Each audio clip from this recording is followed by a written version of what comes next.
جس کو توبہ موت سے پہلے نصیب ہو جائے، توبۃ النصوحہ، تو ظاہر بات ہے کہ اس کے لیے تو پھر آسانیاں ہو جائیں گی نا۔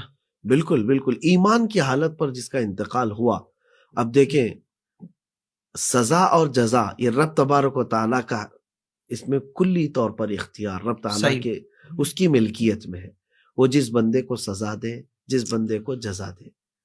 یہ ضروری نہیں ہے کہ ہم اپنے عقلوں سے یہ کہیں کہ میں نے نیکیاں کیا ہے تو مجھے اتنا ملنا ہی ہے، میں نے گناہ، اس نے گناہ کیا ہے تو اس کو سزا دینا ہی ہے۔ یہ تو رحمان کی منشا ہے، یعنی میں جنت میں جا رہا ہوں تو اپنے اعمال کی وجہ سے جا رہا ہوں، یہ تو بات ہے ہی نہیں۔ اللہ کا فضل ہے بس، وہ جسے چاہے، اور پھر وہ عدل کرنے پر آئے تو پھر تم تو دے بھی نہیں پاؤ۔ اللہ اکبر۔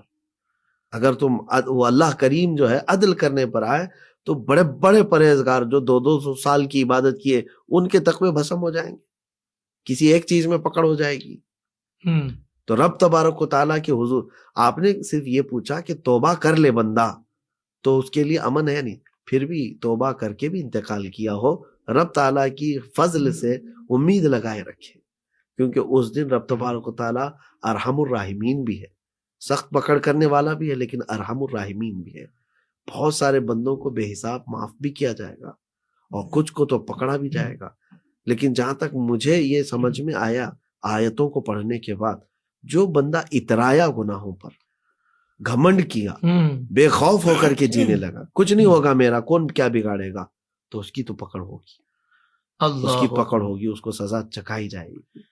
لیکن کچھ لوگ ایسے ہیں جو گناہ تو ہوئے لیکن ڈرتے رہتے ہیں، خوف کھائے رہتے ہیں کہ مولا میں کمزور بندہ اور میں ڈرتا ہوں۔ یہ تفسیر روح البیان میں اس کا ایک روایت بھی موجود ہے، حدیث پاک ہے کہ 2 بھائی تھے سگے، ایک نیک تھا بڑا اور ایک گنہگار تھا، اور نیک بندہ جو ہے وہ ہمیشہ وہ گنہگار کو نصیحت بھی کرتا رہتا تھا، باز آ جا باز آ جا، تو وہ گنہگار کہتا تھا کہ بھائی میں چھوڑنا چاہتا ہوں، سارے گناہ برائیاں خیر چھوٹ جائیں گی۔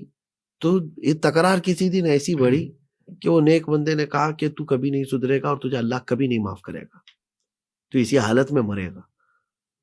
تو وہ گنہگار ڈر گیا، کہا کہ کیا تو نے سارا حساب اپنے ہاتھ میں لے لیا، مجھے ایسا کیسے کہہ رہا ہے؟ کہا پکی بات ہے، تو باز نہیں آتا تجھے اللہ کبھی نہیں معاف کرے گا۔ یہ بات دیکھیں، ڈرانے کے لیے بھی کسی کو یہ نہ کہیں۔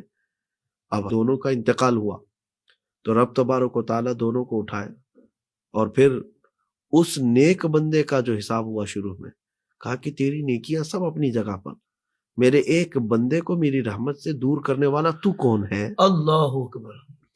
یعنی رب تبارک و تعالیٰ معاف کرے گا یا نہیں معاف کرے